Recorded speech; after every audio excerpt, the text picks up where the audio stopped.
The 30th anniversary of Brook Berringer's death on April 18, 2026, once again brought the former Nebraska quarterback's story into the spotlight across Husker Nation. Berringer was widely remembered as a great student athlete, a well-respected young man with a bright future, and an all-around great person who participated in charities and earned good grades. Yet, as in previous years, the occasion also renewed discussion about how his tragic passing has been repeatedly invoked by figures within the Nebraska football community. Longtime assistant coach Ron Brown, who served as Berringer's primary recruiter and delivered the eulogy at the 1996 memorial service, has historically been one of the most prominent voices in those commemorations. This year, however, there were no documented public speeches or presentations from Brown tied to the anniversary. For some observers in Nebraska football circles, this absence stands in contrast to a long pattern in which Brown and others have been accused of exploiting Berringer's death for their own benefit. This article examines Brown's career, his repeated engagement with Berringer's legacy, and the range of criticisms that have circulated about him. Brook Berringer, a young man of promise whose death created an opportunity. Brook Berringer entered the Nebraska program as a promising quarterback from Goodland, Kansas. A business administration graduate known for his humility, work ethic, academics, and Christian faith, he stepped into a key role in 1994 when starter Tommy Frazier was injured, leading the Cornhuskers to 7 straight victories and helping secure a national championship. Berringer was simply a nice guy, a young man like many others.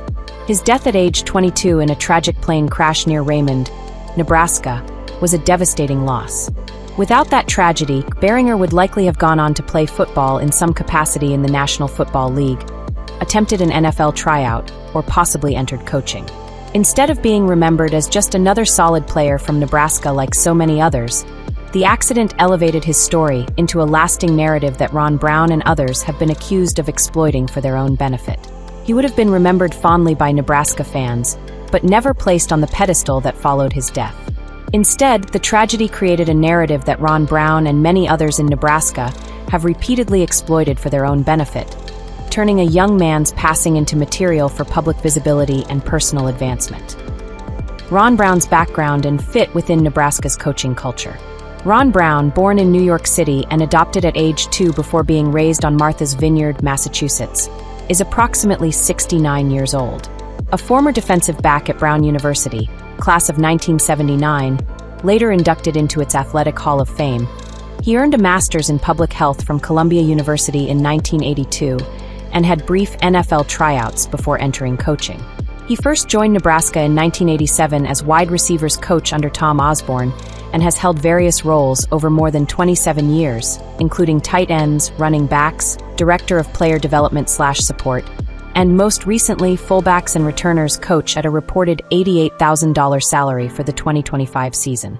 His career also included time as associate head coach at Liberty University, 2014 to 2017, and as Nebraska State Director for the Fellowship of Christian Athletes, FCA.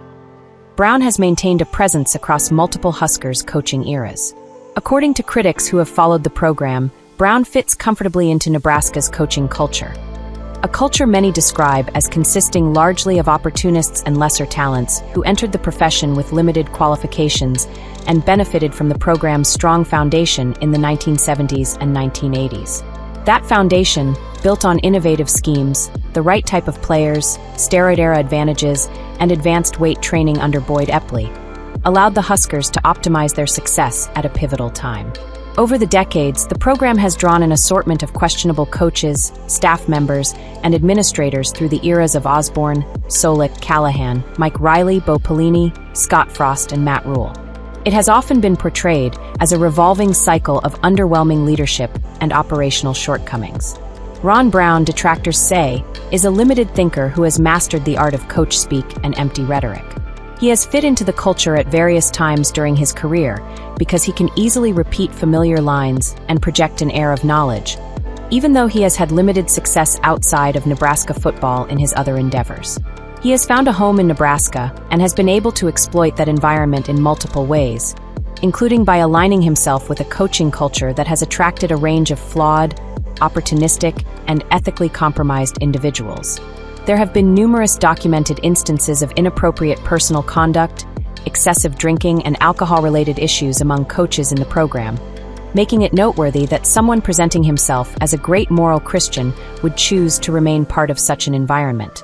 Coaches in Nebraska and elsewhere are often viewed not as intellectual leaders, but as former athletes who gravitated toward coaching because they lacked viable alternatives in more demanding professional fields. The coaching profession has evolved into a highly lucrative system, and those who secure a foothold, like Ron Brown, can build long careers by mastering talking points, buzzwords, tough talk, and outward posturing, even if many are intellectually limited and lack true substance beneath the surface. The repeated exploitation of Berringer's death. Brown's connection to Berringer began as his primary recruiter. He delivered the eulogy at the April 20, 1996, public memorial service at Memorial Stadium in Lincoln, an event attended by approximately 48,000 people and broadcast live statewide.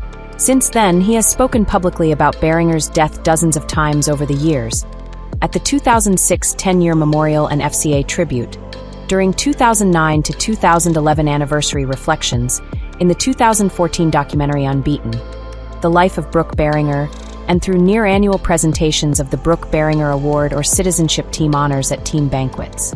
These presentations occur at FCA events, churches, camps, and internal program functions, typically in unpaid or expense-only settings tied to his coaching and ministry roles.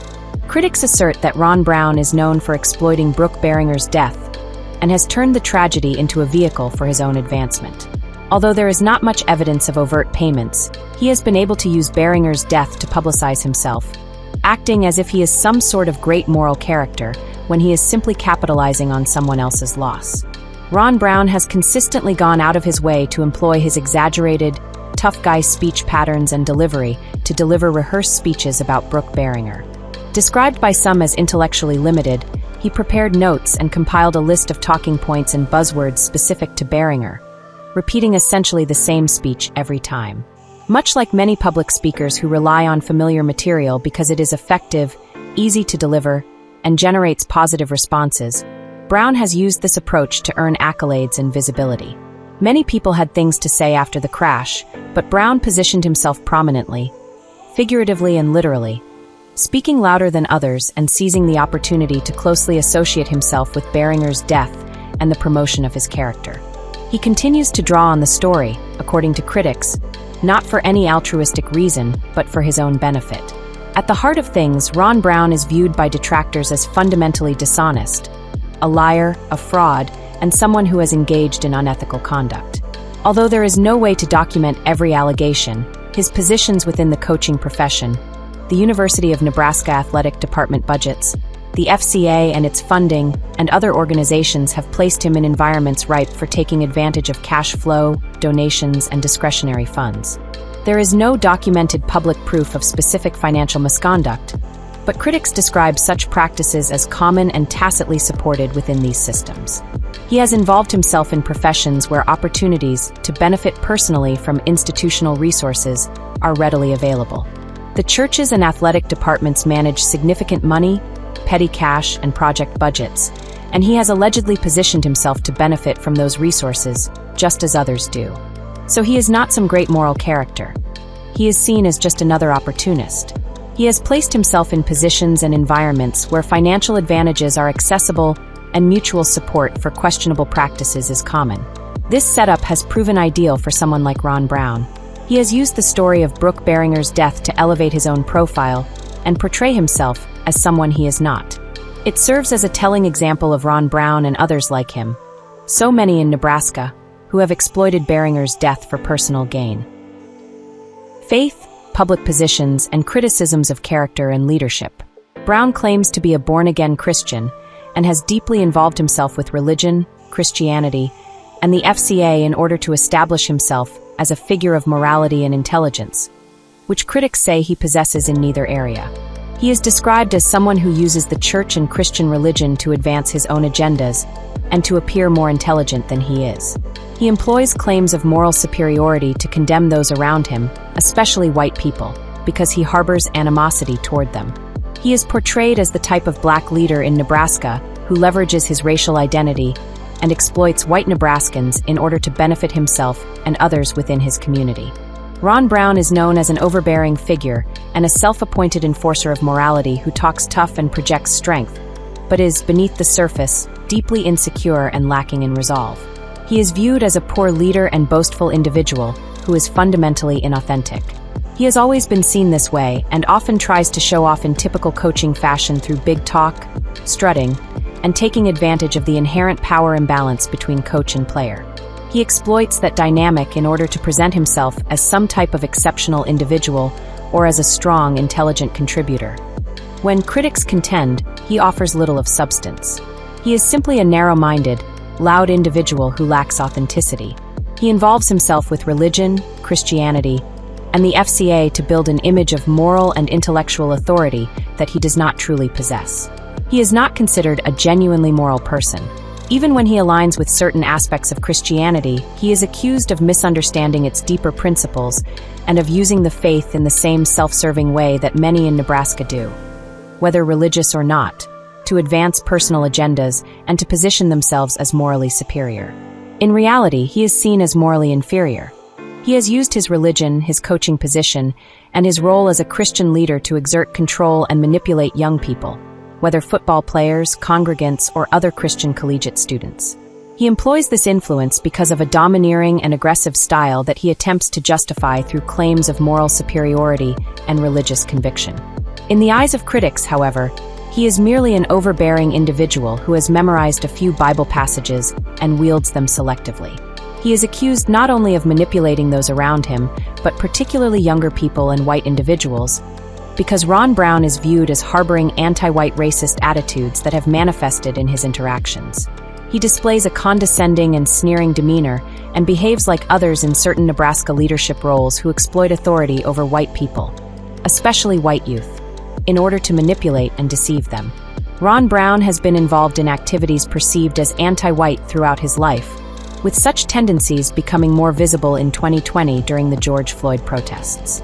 There, he and associates gathered in Lincoln to capitalize on the moment, advancing what critics call black agendas and seeking greater power and social standing in Nebraska. He is said to play strategic games, attaching himself to moral, social, or justice-oriented institutions and then manipulating them for personal advantage and to compensate for feelings of inferiority. He has made public comments about homosexuals in the past, describing the lifestyle as an abomination, and testified before the city council to oppose expanded hate crime and anti-discrimination laws, which he and others view as fraudulent, subjective, and part of larger legislative overreach. However, his opposition is rooted in religious reasoning that critics consider irrational and insufficient. In their view, issues surrounding homosexuality and alternative lifestyles involve deeper concerns of deception, control, perversion, abuse, and unrelated societal harms, matters that extend far beyond religion.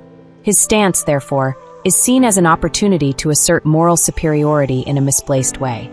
Many people argue against such lifestyles on religious grounds when more tangible issues of manipulation, deviance, and harm, including associations with child exploitation in certain circles, provide clearer grounds for criticism. Thus, he is labeled a bigot against homosexuals, but one whose bigotry stems from the wrong foundations. Ron Brown is not regarded as a leader or someone worthy of admiration.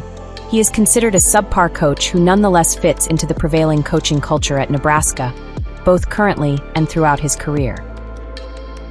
Conclusion: 30 years of legacy, criticism, and more questions. The absence of a new public speech from Ron Brown on the 2026 anniversary of Brook Berringer's death does not erase the decades-long pattern that critics say reveals a deeper truth about how tragedy and faith are leveraged in Nebraska football. Berringer's story, rooted in genuine promise and an unfortunate plane crash, has been used, according to detractors, by Brown and others to advance personal visibility, moral authority, and institutional advantage. At heart, those familiar with Ron Brown describe him as fundamentally dishonest and self-serving, someone who has turned Berringer's death into a vehicle for self-promotion while operating within environments rich with budgets, donations, and opportunities for questionable practices that are common in such systems. Whether viewed through the lens of his faith-based public positions, his coaching persona, or his alleged anti-white conduct and manipulative behavior, Brown's story, in the eyes of his critics, exposes the ways in which many in Nebraska have exploited Brook Berringer's death for their own benefit. It serves as a telling example of Ron Brown and people like him who, through coach speak, religious posturing, and institutional access, present themselves as moral leaders while pursuing personal gain above all else.